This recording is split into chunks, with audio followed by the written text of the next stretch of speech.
Hello everyone, welcome to Saroj Mishra's YouTube channel. में YouTube channel पर आप सभी का बहुत बहुत स्वागत है।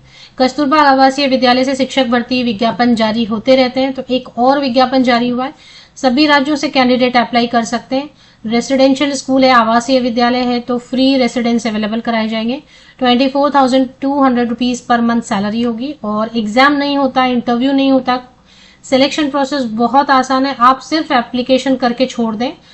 एग्जाम इंटरव्यू होगी नहीं, मेरिट लिस्ट बनेगी आपके एकेडमिक क्वालिफिकेशन के बेसिस पर। मतलब आपके जो प्राप्तांक हैं 10, 12, ग्रेजुएशन, उन सब के आधार पर मेरिट लिस्ट बनेगी। अगर मेरिट लिस्ट में आपका नाम आ जाता है तो सिर्फ डॉक्यूमेंट वेरिफिकेशन है और उसके बाद आप ज्वाइन कर सकते हैं।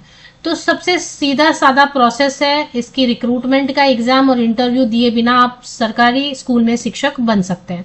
बाकी डिटेल आगे वीडियो में चेक करेंगे। देखिए, एक चीज जो यहाँ पर इस विज्ञापन में, इस एडवर्टीजमेंट में अच्छी नजर आ रही है, अनारक्षित में सीट है। तो अनारक्षित में जो सीट होती है ना, उसमें किसी भी दूसरे कैटेगरी के कैंडिडेट अप्लाई कर सकते हैं।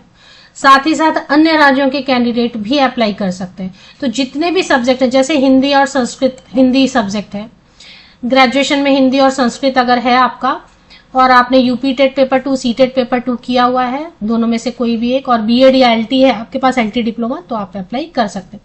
यहाँ पर दूसरा जो पोस्ट है साइंस के लिए, साइंस में भी आप देखेंगे 4 वैकेंसी, जिसमें 2 अनारक्षित में है और 2 जो है अनुसूचित जाति एसटी एससी कैंडिडेट्स के लिए। तो जहां भी अनारक्षित में सीट है वहां दूसरे कैटेगरी के कैंडिडेट तो अप्लाई कर ही पाएंगे, अन्य राज्यों के कैंडिडेट भी अप्लाई, दूसरे राज्यों से भी कैंडिडेट अप्लाई कर सकते हैं। मैथ्स में भी आप देखेंगे 3 वैकेंसीज, 4 वैकेंसीज, 1 वैकेंसी ओबीसी के लिए, एसटी एससी के लिए टोटल मिला के 8 वैकेंसीज है। इंग्लिश के लिए भी अनारक्षित में अनरिजर्व जनरल ओपन कैटेगरी में 1 सीट है, तो सभी अप्लाई कर सकते हैं। टोटल यहाँ पर जो है ना, फुल टाइम टीचर्स के लिए 14 वैकेंसीज हैं, जिसमें मैंने आपको बताया हिंदी के लिए है, जिसमें हिंदी संस्कृत ग्रेजुएशन में होना चाहिए। साइंस के लिए ZBC कॉम्बिनेशन से graduation, UP TET paper 2, C TET या फिर सी टेट पेपर 2, बीएड या एलटी डिप्लोमा। मैथमेटिक्स, इंग्लिश, ये सब है। इसके बाद part time teachers, full time teachers के लिए तो वहीं पर रहना होगा आपको, रेसिडेंस अवेलेबल कराया जाएगा स्कूल में, स्टाफ क्वार्टर, लेकिन आप फैमिली नहीं रख सकते। बच्चे, छोटे बच्चे रहते हैं तो वो तो रहते हैं, लेकिन फैमिली नहीं रख सकते। Art and craft and home science के लिए पार्ट टाइम टीचर के लिए टोटल 3 वैकेंसीज में है। अनारक्षित में इसमें भी सीट है। पार्ट टाइम में सैलरी कम रहती है और आपको वहां रहना नहीं होता है। आप अपने घर से जाके क्लास अटेंड करके, मतलब लेक्चर डिलीवर करके वापस जो है ना घर आ सकते हैं। मतलब वहां रहने का कोई वहां पर मैंडेटरी कंडीशन अंशकालिक शिक्षिका या पार्ट टाइम टीचर के लिए नहीं होता है। तो कंप्यूटर के लिए टोटल 4 वैकेंसी है, जिसमें जनरल में 1 है और एसटी एससी कैंडिडेट के लिए 3 है। Scout guide and physical education में टोटल 1 वैकेंसी है। अनारक्षित के लिए सभी अप्लाई कर सकते हैं किसी भी वर्ग से। तो ये हो गया। इसके नॉन टीचिंग में भी अगर वैकेंसी है तो चेक कर लेते हैं। उर्दू टीचर के लिए भी वैकेंसी है और इसमें एलटी या बीटीसी, एलटी डिप्लोमा या बीएड वाले सभी अप्लाई कर सकते हैं। और इसमें यूपी टेट पेपर 2 या सी टेट पेपर 2 नहीं मांगा गया। 13,200 रुपीज पर मंथ सैलरी है। पार्ट टाइम टीचर जब लेक्चर होगा तब जाना। अकाउंटेंट की वैकेंसी अच्छी है, लेकिन इसमें जनरल में सीट नहीं है। 13,673, ये बड़ा ही अच्छा पोस्ट है। इसमें सिर्फ बीकॉम मांगते हैं और थोड़ा सा कुछ आपका जो है ना कंप्यूटर पे नॉलेज होना चाहिए। असिस्टेंट कुक, सहायक रसोईया 8वीं पास है, अगर 8th स्टैंडर्ड पास किया हुआ है। अनारक्षित में 3 सीट है, तो किसी भी वर्ग से अप्लाई कर सकते हैं। एसटी एससी में 1 सीट है। चौकीदार के लिए कक्षा 8 पास होना चाहिए। तो कुल मिला के 29 वैकेंसीज हैं। तो टीचिंग में part time, full time and non teaching vacancies काफी सारी है इसमें। और ये आया कहाँ से? यूपी से, ये तो आप समझ गए होंगे। गोंडा डिस्ट्रिक्ट से आई हुई है वैकेंसीज। लास्ट डेट क्या रहेगी? 45 ईयर्स तक के कैंडिडेट, 45 वर्ष तक के कैंडिडेट अप्लाई कर सकते हैं। 5 नवंबर इसकी लास्ट डेट है, 5 नवंबर इसकी लास्ट डेट है। और इसमें जो ना फिक्स रहता है कि आप पंजीकृत डाक से भेजें, गवर्नमेंट पोस्ट ऑफिस जो इंडियन पोस्टल सर्विस है उससे जाएंगे, उसमें जाएंगे और वहां पर आप रजिस्टर्ड पोस्ट से ही भेजेंगे। टाइम है तो, और अगर बहुत टाइम खत्म हो गया तो स्पीड पोस्ट अगर दिया हुआ है ऑप्शन, तो स्पीड पोस्ट से भेज सकते हैं। मतलब नॉर्मल डाक या कुरियर यूज नहीं करना है। 5 नवंबर लास्ट डेट है, उसके हिसाब से अप्लाई करें। 45 ईयर्स तक के कैंडिडेट अप्लाई करेंगे। जॉब सिक्योरिटी की बात करेंगे, देखिए 11 मंथ्स का कॉन्ट्रैक्ट होता है। 11 महीने के बाद फिर से वो रीन्यू करते रहते हैं, निकालते तो नहीं है। आवेदन पत्र तो नीचे दिया हुआ है, इसके साथ में आवेदन पत्र मैं आपको दिखा देती हूँ।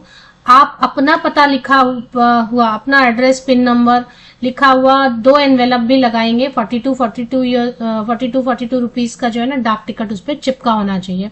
आप अपना नाम, अपना पता, अपना पिन नंबर स्पष्ट रूप में साफ साफ लिखेंगे 2 एनवेलप्स पे, और वो जो है ना आपको मेन एनवेलप के अंदर रखना है, क्योंकि अगर आपकी सिलेक्शन होती है तो फिर वो बुलाएंगे उसी एनवेलप को यूज करके।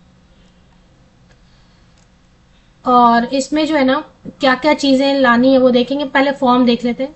ये देखिए नीचे फॉर्म दिया पेज नंबर 4 पर। ये फॉर्म आपको डाउनलोड करने लेना है, सिर्फ 1 पेज का है। इसको भरना है, फोटोग्राफ लगाना है, पासपोर्ट साइज फोटोग्राफ, अगर कलर्ड होता है तो अच्छा है, ब्लैक एंड व्हाइट जो भी है आपके पास वो लगाएंगे आप। अपना पता लिखा हुआ 2 डाक टिकट, 42 रुपीज का डाक टिकट लगा हुआ 2 एनवेलप रखेंगे। और इसके साथ जो है ना जितने भी आपके 10th ऑनवर्ड्स पासिंग सर्टिफिकेट है, मार्कशीट है, अगर कोई आइडेंटिटी प्रूफ आप देना चाहते हैं जैसे वोटर आईडी या जो भी पैन कार्ड या जो भी आपको सेफ लगता है, उन सब की फोटोकॉपीज आप लेंगे, सब पे सिग्नेचर करेंगे, सब पे सिग्नेचर करेंगे, फोटोकॉपी पे फॉर्म के साथ अटैच करेंगे, अपन 2 एनवेलप और रखेंगे। और इसके बाद विज्ञापन एवं आवेदन का प्रारूप उपलब्ध है, ठीक है। और इसको जो है ना दिए गए एड्रेस पर भेज देंगे। जिला बेसिक शिक्षा अधिकारी कार्यालय, यहाँ ऊपर में एड्रेस दिया होता है ना, वो एड्रेस यूज करना है आपको। कार्यालय जिला बेसिक शिक्षा अधिकारी गोंडा और उत्तर प्रदेश वगैरह तो आप लिखेंगे।